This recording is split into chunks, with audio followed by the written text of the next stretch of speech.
Повеќе истражувачка работа на Штипскиот универзитет. Професорите ќе контролираат, студентите ќе работат. Фондот за истражување наредната година ќе биде целосно отворен и фокусиран на студентите. Крајната цел на ова е универзитетот сам да си го обезбеди подмладокот во делот на професори и истражувачи. Има проектни активности кои се сега отворени, конкурсот трае, че видиме бројот на проектите каде што главен истражувач е некој од професорите, меѓутоа истражувачкиот тим е студентски. Сите се истражувачи студенти. Значи ние сакаме да внесиме во системот што е повеќе можно поголем број на квалитетни студенти млади кои сакаат да се занимаваат со истражување.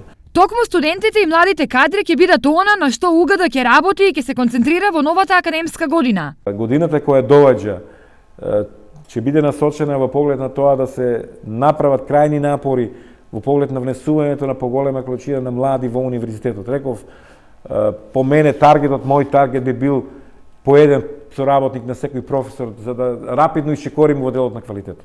Сите овие планови и активности на УГД се со цел да се подигне квалитетот на наставата на повисоко ниво, зашто според Боев времето на основање помина. Сега следи период на унапредување и зајакнување, и кадровски и програмски.